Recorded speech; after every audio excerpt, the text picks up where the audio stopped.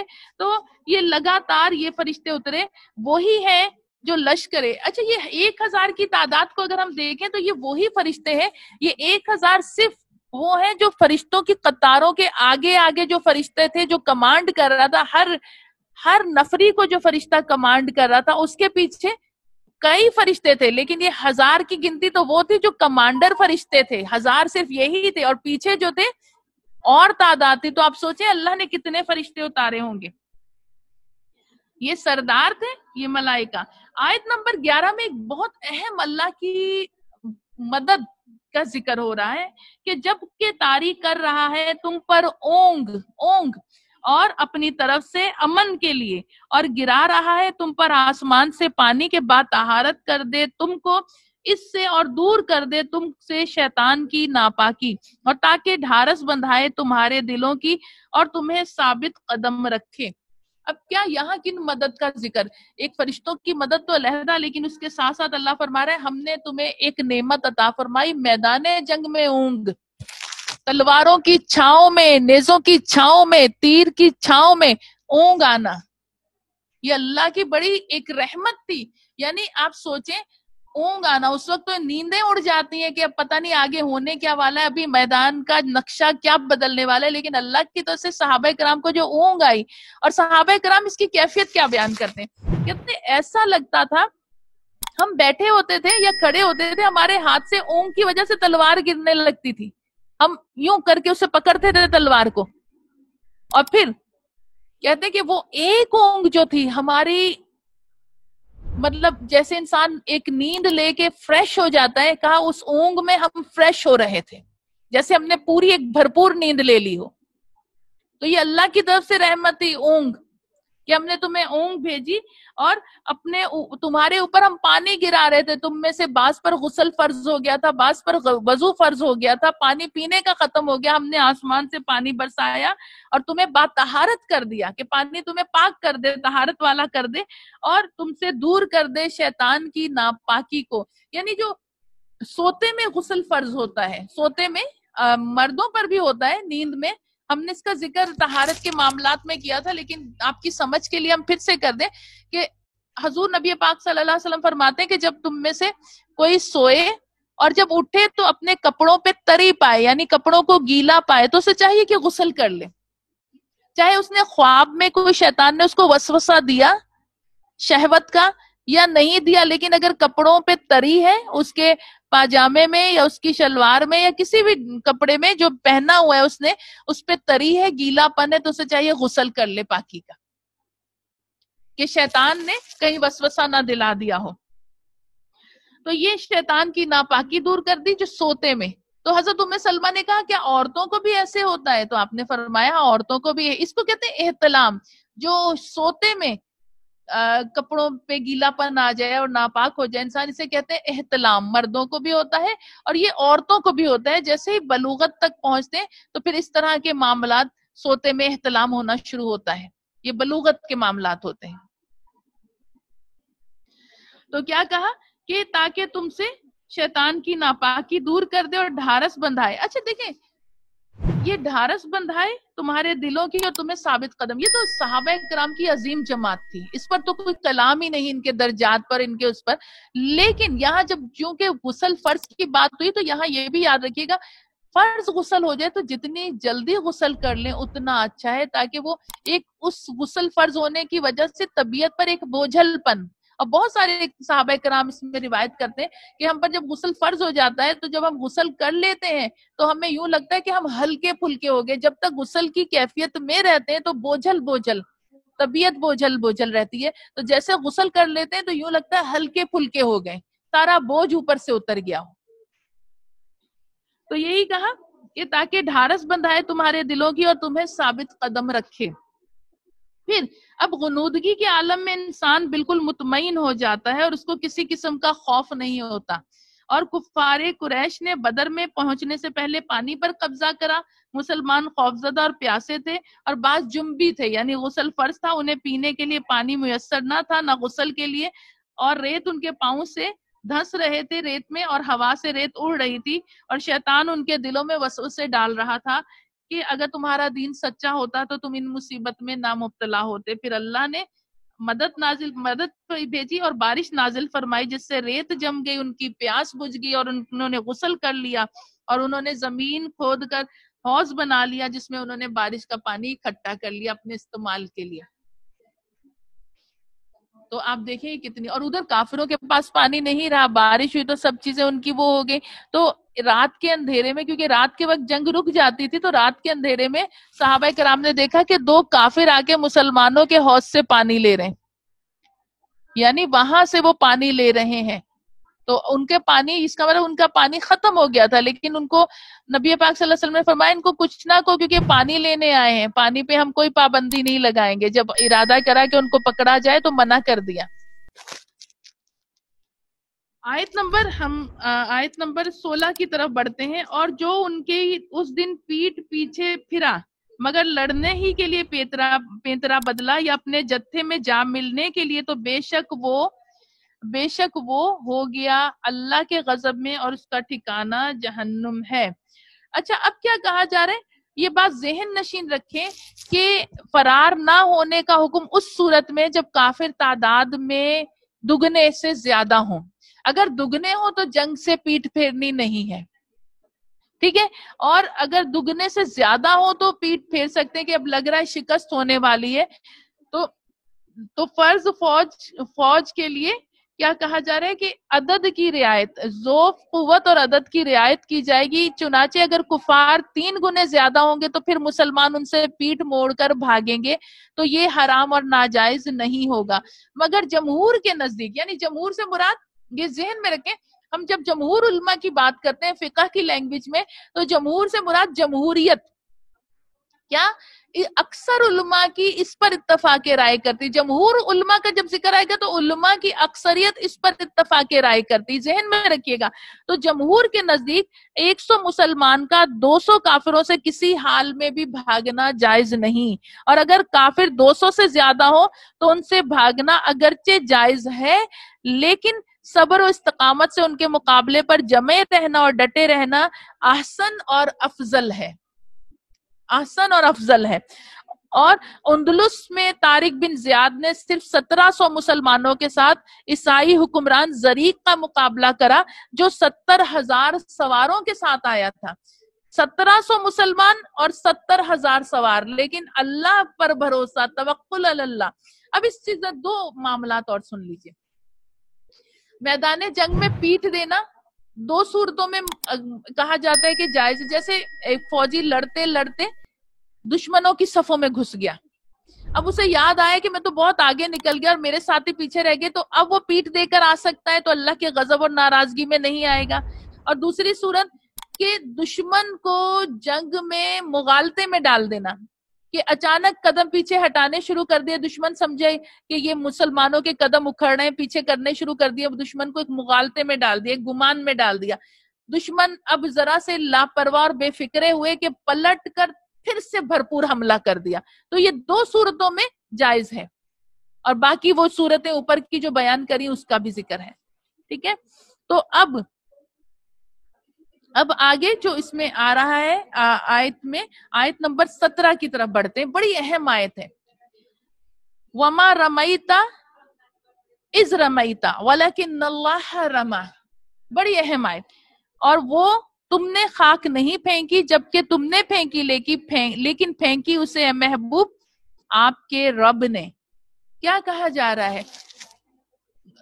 مسلمان میدان جہاد کا کافروں کی تعداد دیکھ کر بعض حضور پاک صلی اللہ علیہ وسلم کی بارگاہ میں تشریف لائے. یا رسول اللہ کچھ کیجئے، کفار تعداد میں زیادہ ہے، اسلحہ زیادہ ہے، یا رسول اللہ صلی اللہ علیہ وسلم کچھ کیجئے. حضور نبی پاک صلی اللہ علیہ وسلم نے میدان بدر سے مٹھی بھر کے خاک اٹھائی اور اس خاک کو کچھ اس پر پڑھا اور اس خاک کو جو ہے کافروں کی طرف اچھال دیا. بہت غور سے سننے کی بات ہے. یہاں ہمارے بہت سارے معاملات اس اگلے جملوں میں حل ہو جائیں گے. ہمیں فہم ہمارا اور بڑھ جائے گا انشاءاللہ اس مسئلے کو سمجھنے سے. میدان جنگ میں سرور کائنات صلی اللہ علیہ وسلم نے مٹھی بھر خاک اٹھائی، اس پر کچھ پڑھا. بعض کہتے ہیں سورہ یاسین کی آیت نمبر 9. لیکن آپ نے اس خاک کو اٹھا کے میدان جنگ میں کافروں کی طرف پھینکا. اب میدان جنگ میں مسلمان بھی ہیں اور کافر بھی ہیں، لیکن کیفیت کیا ہو رہی؟ جتنے کافر ہیں سب آنکھیں مل رہے ہیں، سب کی آنکھوں میں خاک پہنچی.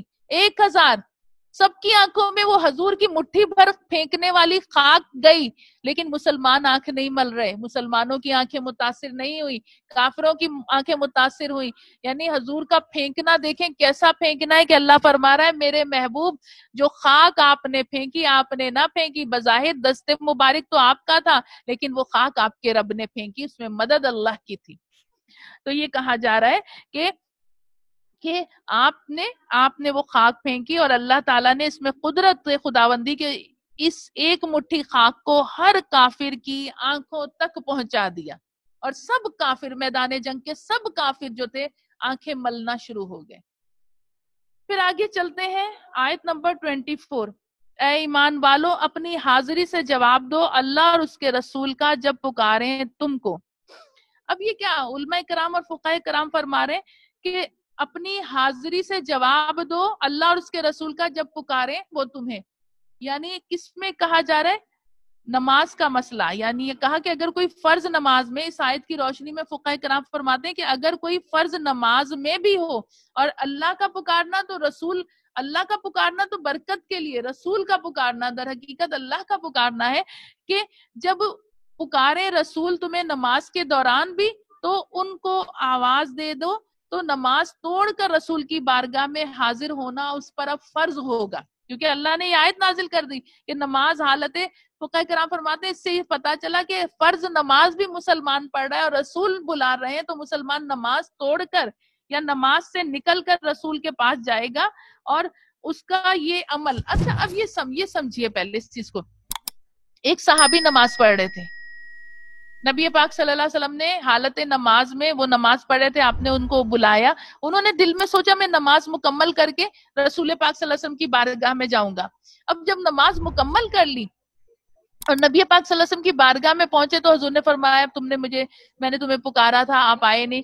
کہا یا رسول اللہ صلی اللہ علیہ وسلم میں نے یہ سوچا نماز مکمل کر کے آپ کی بات سن لوں، تو حضور صلی اللہ علیہ وسلم نے فرمایا کیا تم نے وہ آیت نہیں سنی، آیت کہ اے ایمان والو اپنی حاضری سے جواب دو اللہ اور اس کے رسول کا جب پکاریں تمہیں رسول۔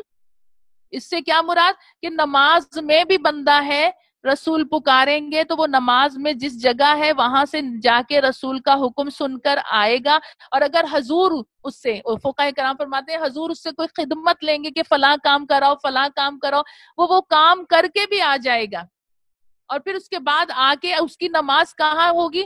جس جگہ سے، اگر وہ رکوع سے نکل کر گیا تھا حضور کا حکم سن کے تو وہ رکوع میں ہی آئے گا واپس، اس کی نماز کی صحت پر کوئی اثر نہیں ہوگا، نماز نہ لوٹانی پڑے گی نہ نماز خراب ہوگی، کیونکہ رسول کا حکم اطاعت الہی ہے، اللہ ہی فرما رہا ہے میرا رسول جب بلائے تو فوراً حاضری سے ان کے پاس پہنچو، اپنی حاضری دو وہاں۔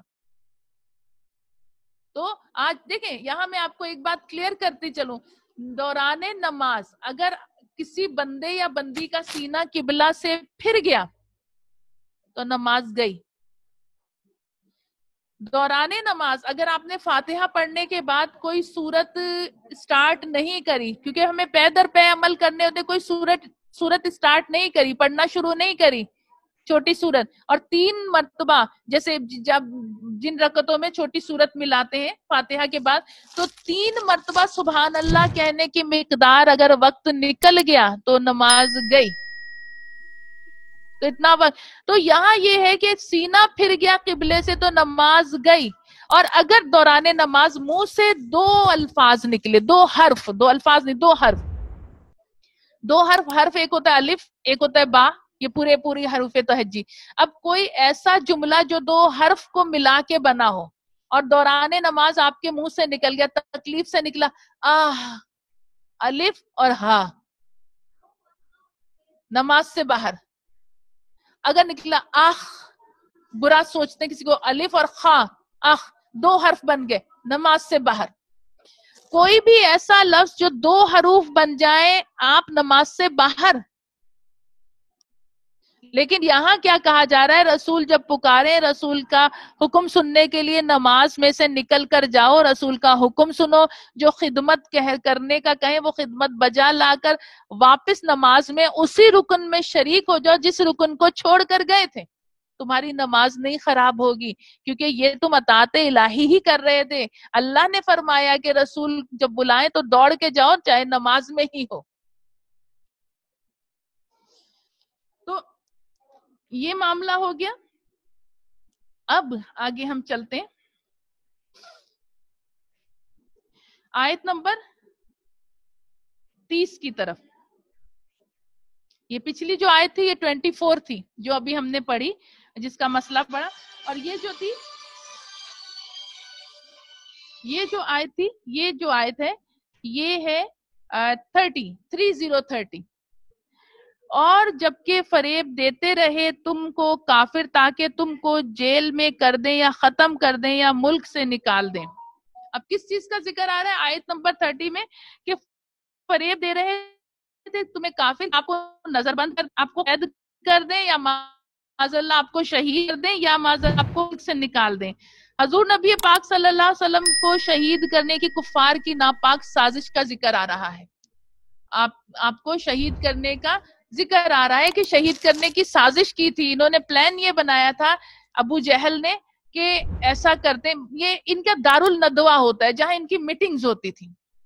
دارالندوہ میں ان کی میٹنگز ہوتی تھی, رسول کو کیسے معاذ اللہ شہید کریں, اسلام کو کیسے ختم کریں, مسلمانوں کو کیسے ستائیں. دارالندوہ میں یہی میٹنگز ہوتی رہتی تھی اور دارالندوہ میں یہ میٹنگ ہو رہی تھی. ابو جہل تھا, یہ لوگ منصوبے بنا رہے تھے کس طرح اسلام کا زور توڑیں, کس طرح یہ کریں, کس طرح یہ جو بھی ترکیب کرتے. یہ غزوہ بدر کے پہلے کا واقعہ ہے جب ہجرت نہیں ہوئی تھی. جو بھی بات کرتے وہ کسی نہ کسی وجہ سے رد ہو جاتی. نہیں وہ اگر ہم نے ایسا کرا تو حضور کے رشتہ دار قصاص مانگیں گے, خون بہا مانگیں گے, یہ ہو جائے گا. وہ ہر ترکیب ان کے ذہن میں خود ہی رد ہو جاتی تھی. اس اتنے میں شیطان جو ہے وہ آیا ایک مرد کے حلیے میں, اور وہ آ کے کہنے لگا, وہ شیطان آ کے کہنے لگا کہ تم ایسا کرو, تم سارے جتنے قریش کے قبیلے ہیں ان کے قبیلوں میں سے ایسا کرو, ایک لڑکا لے لو, ایک نوجوان لے لو, اور ہر نوجوان کو جو ہے اس کو تلوار دے کر نبی پاک صلی اللہ علیہ وآلہ وسلم کے حجرہ مبارک کے باہر کھڑا کر دو, اور جیسے ہی حضور پاک صلی اللہ علیہ وسلم حجرے سے باہر نکلیں گے تو کیا ہے وہ سارے مل کے حملہ کر دیں گے. تو اس طرح سارے قبیلوں کا ایک نوجوان ہوگا تو یہ حضور کے رشتہ دار جو ہیں, حضور کے گھر والے, وہ کس سے قصاص لیں گے. تو یہ بڑی خطرناک ترکیب شیطان نے بتائی جس کو ابو جہل نے پسند کرا اور سارے سرداران قریش نے پسند کرا. اور انہوں نے اسی طرح پلان کرا کہ ہر مکے کے قبیلے کے ایک نوجوان کو لیا اور اس کو کہا تم ننگی تلوار لے کر نبی کریم صلی اللہ علیہ وآلہ وسلم کے حجرے کے باہر کھڑے ہو جاؤ, اور جیسے سرکار دو عالم صلی اللہ علیہ وسلم نماز کے لیے باہر نکلتے ہیں تہجد کے لیے, تم فوراً ٹوٹ پڑنا ان پر معاذ اللہ. اور اس طرح پھر ہم سب بچ جائیں گے, کہیں گے یہ تو ہر قبیلے کا ایک لڑکا تھا, تو اس کس سے بدلہ لیں گے آپ, سارے قبائل ملوث ہیں. 40 لڑکے اکٹھے ہوئے تھے ننگی تلواریں لے کے سرکار دو عالم صلی اللہ علیہ وسلم کے حجرہ مبارک کے باہر. حضور پاک, یہ ہجرت سے پہلے کی بات ہے, جس رات ہجرت ہونی تھی یہ پلان ہوا تھا اور اس کا ذکر یہاں آ رہا ہے. تو حضور نبی پاک صلی اللہ علیہ وسلم جیسے آپ کو پتا چلا, آپ نے اپنے بستر پر حضرت علی کو سلایا, حضرت علی کو کہا اے علی آج میرے بستر پر سو جاؤ, اور صبح امانتیں جو میرے پاس ہیں لوگوں کی وہ ان کو لوٹا کر میرے پیچھے مدینے چلے آنا. حضرت علی کو اپنے بستر پر لٹایا. حضرت علی کی بات سنیے, حضرت علی فرماتے ہیں وہ رات اگرچہ وہ بستر اگر دیکھا جائے وہ بستر موت تھا, کیونکہ کافروں نے سازش کی تھی کہ آج ہم نے نبی پاک صلی اللہ علیہ وسلم کو شہید کرنا ہے, اور حضرت علی اس بستر پر سو رہے تھے. لیکن حضرت علی فرماتے ہیں اس رات میں ایسی چین کی میٹھی نیند سویا نہ اس سے پہلے کبھی مجھے آئی نہ اس کے بعد آئی. کہا کیوں اس لیے کیوں, باہر تو کافر ہیں, وہ تو چاہتے ہیں قتل کر دیں. سرکار دو عالم صلی اللہ علیہ وسلم کے بستر پر سونا ایک وہ تھا, مسئلہ تھا. لیکن حضرت علی فرماتے ہیں اس لیے کہ مجھے سرکار اپنی مبارک زبان سے یہ گارنٹی دے گے کہ علی موت تو کبھی بھی آ سکتی ہے, لیکن آج کی رات تمہیں موت نہیں آئے گی. کیوں؟ کیونکہ صبح تم نے میرے پیچھے مدینے آنا ہے. تو حضرت علی فرماتے ہیں اس لیے مجھے ایسی چین کی میٹھی نیند آئی. اور بستر بھی تو کس کا تھا؟ نبی مکرم صلی اللہ علیہ وآلہ وسلم کا تھا. حضور نبی پاک صلی اللہ علیہ وآلہ وسلم نے مٹھی بھر کنکریاں اٹھائیں اور جو 40 کافر گھر کے باہر کھڑے تھے ان پر سورہ یاسین کی آیت نمبر 9 پڑھ کے ان کنکریوں پر پڑھتے جا رہے تھے, اور ان کنکریوں کو کافروں کی طرف اچھالا. 40 کافروں کی 80 آنکھوں میں کنکریاں گئیں. ایک پھینکنا، رسول کریم صلی اللہ علیہ وسلم کا کنکریاں پھینکنا کیسا ہے کہ کوئی ایک آنکھ بھی. آج اب مجھے بتائیں، ہم یہاں بیٹھ کر مٹھی بھر پھولوں کی پتیاں لیں اور یوں اچھالیں، چند لوگوں پر جائیں گے اور چند لوگ اس سے محروم رہ جائیں گے. لیکن میرے رسول صلی اللہ علیہ وسلم کا پھینکنا کیسا پھینکنا ہے کہ 40 کافروں کی 80 آنکھوں میں وہ کنکری گئی اور حضور کافروں کے بیچ میں سے نکل گئے سورہ یاسین کی آیت نمبر 9 کی تلاوت کرتے ہوئے، اور کافروں کو نظر ہی نہیں آئے. اور یہاں حضرت علی کرم اللہ وجہ الکریم حضور پاک صلی اللہ علیہ وسلم کے بستر پر موجود ہے. کافروں نے جب دیکھا نبی پاک صلی اللہ علیہ وسلم اپنے حجرے سے نہیں نکلے تو وہ اندر گئے اور جلدی سے بستر پر دیکھا کوئی سو رہا ہے، بستر سے چادر ہٹائی سونے والے سے تو دیکھا یہ حضور تھوڑی، یہ تو علی سو رہے ہیں. یعنی حضرت علی کا سونا بھی دیکھیں کیسا سونا ہے، صحابہ کرام کا سونا دیکھیے، سوتے بھی ہیں تو رسول کی سنت کے مطابق سوتے ہیں. جیسے رسول لیٹتے ہیں صلی اللہ علیہ وآلہ وسلم، ایسے ہی صحابہ کرام لیٹتے ہیں. تو یہ معاملہ ہوا اس چیز کا ذکر کہ آپ کو معاذ اللہ شہید کرنے کی پلاننگ کر رہے تھے یہ لوگ، اور اللہ نے آپ کو کیسے ان کے بیچ میں سے نکالا. اور کیا ہے اللہ فرماتا ہے آیت نمبر 33 کی طرف چلتے ہیں. آیت نمبر 33 کی طرف، اور اللہ عذاب بھیجنے والا نہیں جبکہ تم ان میں ہو، اور اللہ عذاب کرنے والا نہیں جبکہ استغفار کرنے والے استغفار کرتے ہیں. تو باتیں یہاں کہی جا رہی ہیں. آیت کا نمبر لیجیے 33. آیت کا نمبر کیا ہے؟ 33. ایک تو اللہ ان پہ عذاب نہیں بھیجے گا محبوب، وانت فیہم، آپ جب تک ان کے بیچ میں ان کے درمیان میں موجود ہیں اللہ ان کو عذاب دے گا نہیں. یعنی اس سے علماء کرام فرماتے ہیں رسول کریم صلی اللہ علیہ وسلم کے وجود مسعود کی برکت یہ ہے کہ آپ کا وجود مومنوں کے لیے تو امان ہی امان ہے، کافروں کے لیے بھی امان ہے. کافروں پر بھی اجتماعی عذاب نہیں آئے گا، مومنوں پر تو نہیں آئے گا، کافروں رسول کے وجود مسعود کی برکت سے. ایک تو یہ کہا جا رہا ہے، اور دوسری اب ہم دوسرا دیکھیں کہ یہ اس آیت میں 2 امان کا ذکر.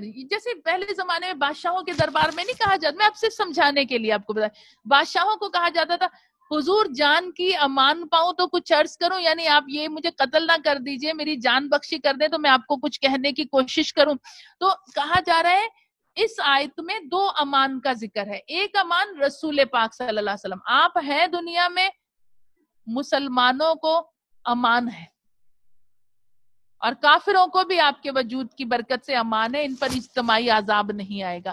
اور دوسری امان کون سی ہے اس آیت میں؟ دوسری امان کا ذکر کیا جا رہا ہے، اللہ تعالیٰ فرماتا ہے اور اللہ عذاب کرنے والا نہیں جبکہ استغفار کرتے ہیں استغفار کرنے والے. دوسری امان، ایک امان رسول پاک صلی اللہ علیہ وسلم، دوسری امان استغفار. جب تک روئے زمین پر استغفار کی کثرت ہوتی رہے گی اللہ عذاب نہیں بھیجے گا.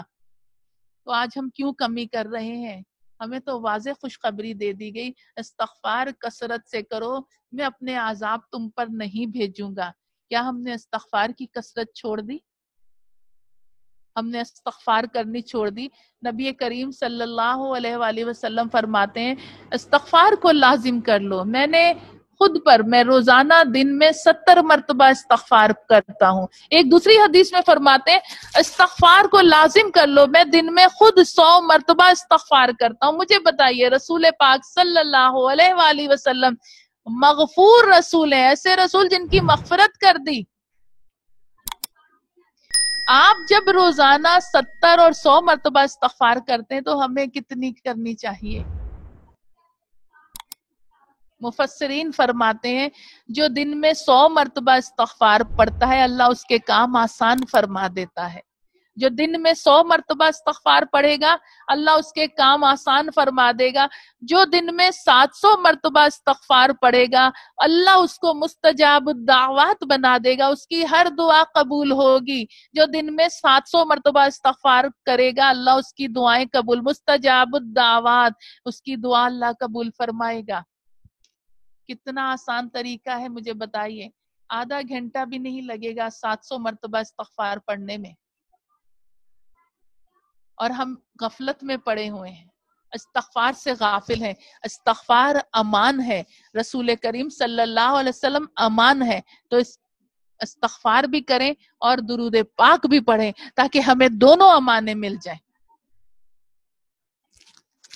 اللہ اکبر.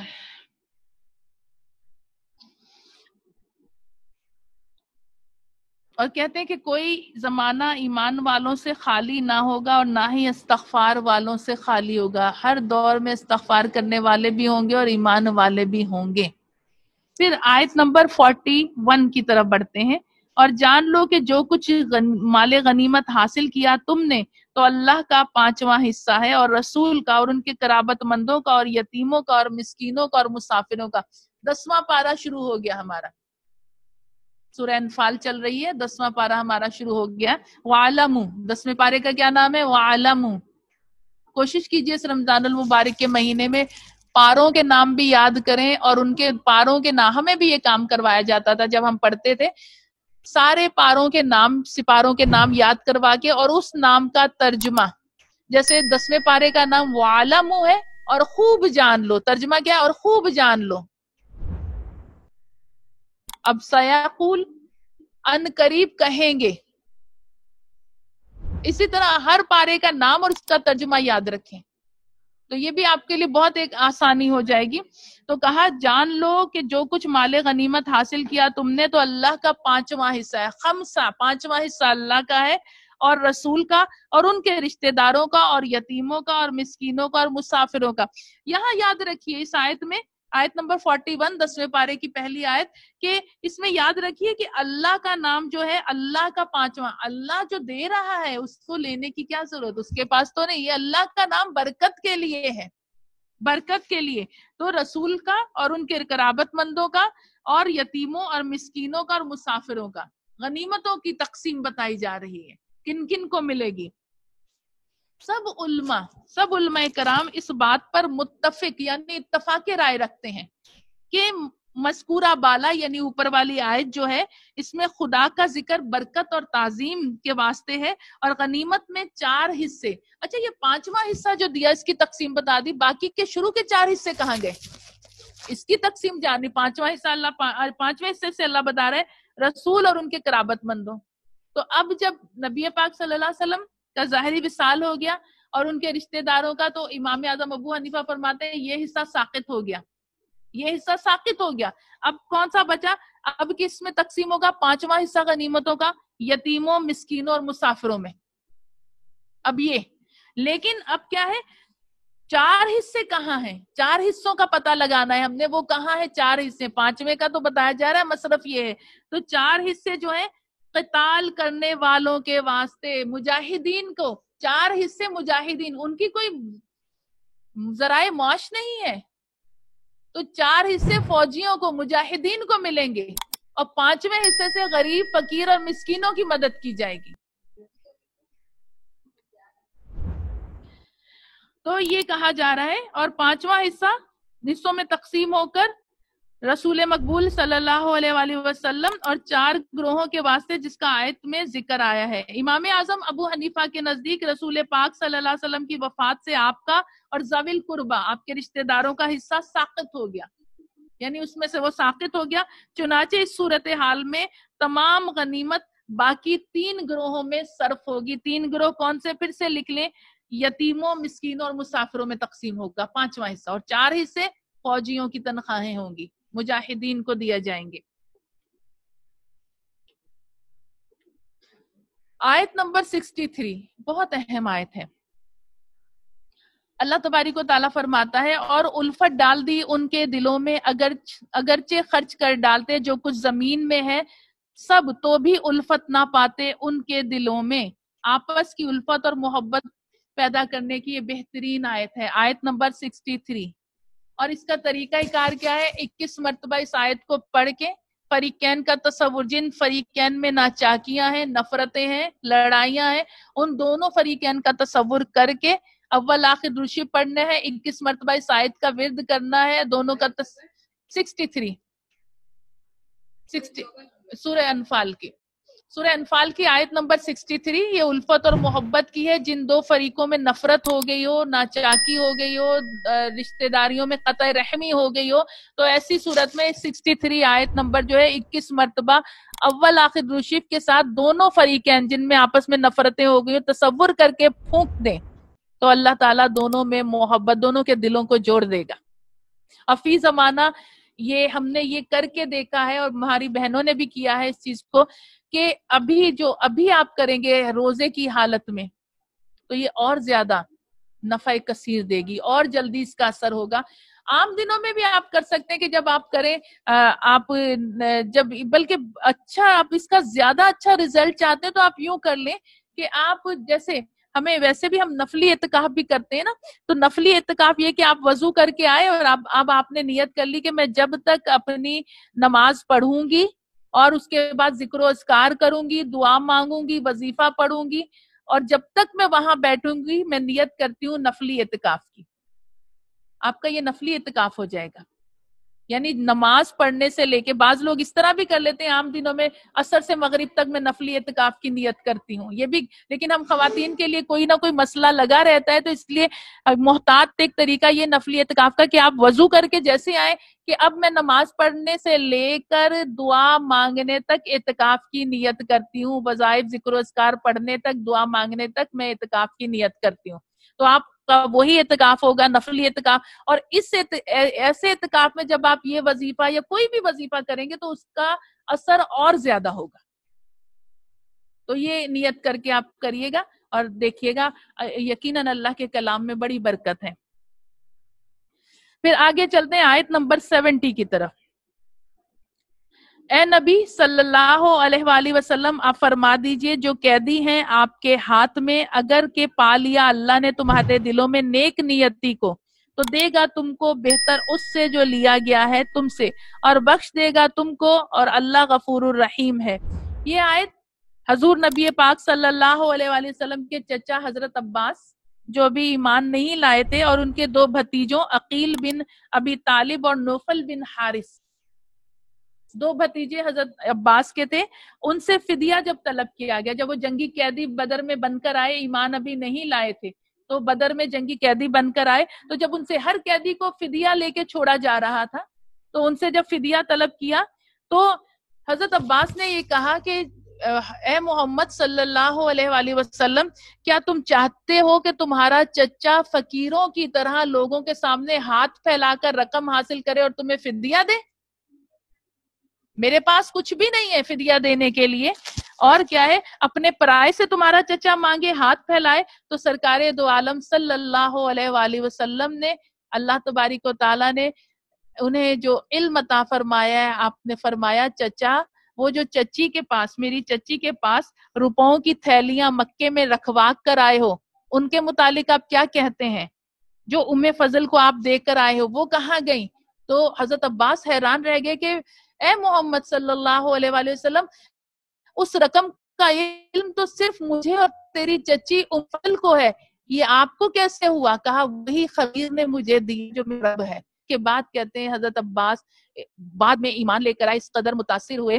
لیکن یہ کیا اللہ اسی لیے یہ آیت اتار رہا ہے کہ اگر جو قیدی ہیں آپ کے ہاتھ میں ہیں اور انہوں نے اللہ نے ان کی نیتوں میں نیک نیتی پالی تو اللہ جو وہ فدیہ دے رہے ہیں اللہ اس سے کئی گنا دے گا. حضرت عباس فرماتے ہیں جب ایمان لے آئے کہ یہ آیت میرے اتنے حسب حال اور اتنا اثر کیا مجھ پر کہ جو میں نے فدیے میں رقم دی تھی اللہ نے مجھے اتنا مال عطا فرمایا، کئی گنا زیادہ اللہ نے مال عطا فرمایا. اس آیت کی برکت مجھ پر بہت نازل ہوئی. آیت نمبر 70 یہ بہت اچھی آیت ہے، برکت کے لیے پڑھنی چاہیے اور ناداری کی دوری کے لیے بھی پڑھنی چاہیے. آیت نمبر 70 سورہ انفال کی آیت. 21 مرتبہ یا 11 مرتبہ پڑھ لیں اس آیت کو. اول آخر درود شریف نہ بھولیں کہ اس کے ساتھ وہ جلد اثر ہوتا ہے. تو یہ ہماری آج سورہ انفال کا تھا مکمل جو خلاصہ کلام تھا، قرآن تھا سورہ انفال کا.